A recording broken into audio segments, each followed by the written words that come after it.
বঙাইগাঁৱৰ পাগলা স্থানত ৰহস্যজনক অৱস্থাত মৃতদেহ উদ্ধাৰ। মৃত ব্যক্তিজনৰ নাম চন্দন চৰকাৰ বুলি জানিব পৰা গৈছে। জানিব পৰা মতে স্থায়ী কোনো বাসগৃহ নাছিল এই ব্যক্তিজনৰ। পদপথত থাকি নৈশ যাপন কৰিছিল এই ব্যক্তিজনে।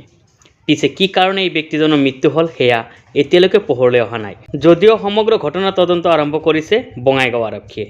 News desk, business fast 24।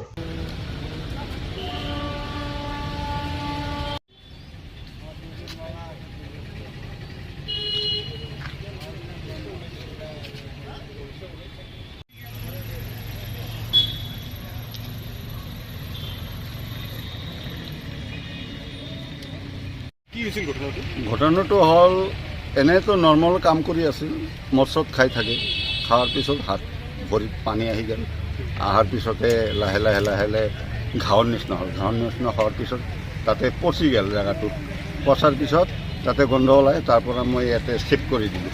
তাৰপিছত কেইদিন ইয়াতে আছিল, তাৰপিছতে এনেকুৱা হ'ল। আপোনাৰ কোন হয়? মোৰ সৰু ভাই। নাম কি তেওঁ? তাৰপিছত চন্দন চৰকাৰ। বয়সটো কিমান হ'ব? বয়স 48, 49 এনেকুৱা হ'ব। আৰক্ষী আহিছে?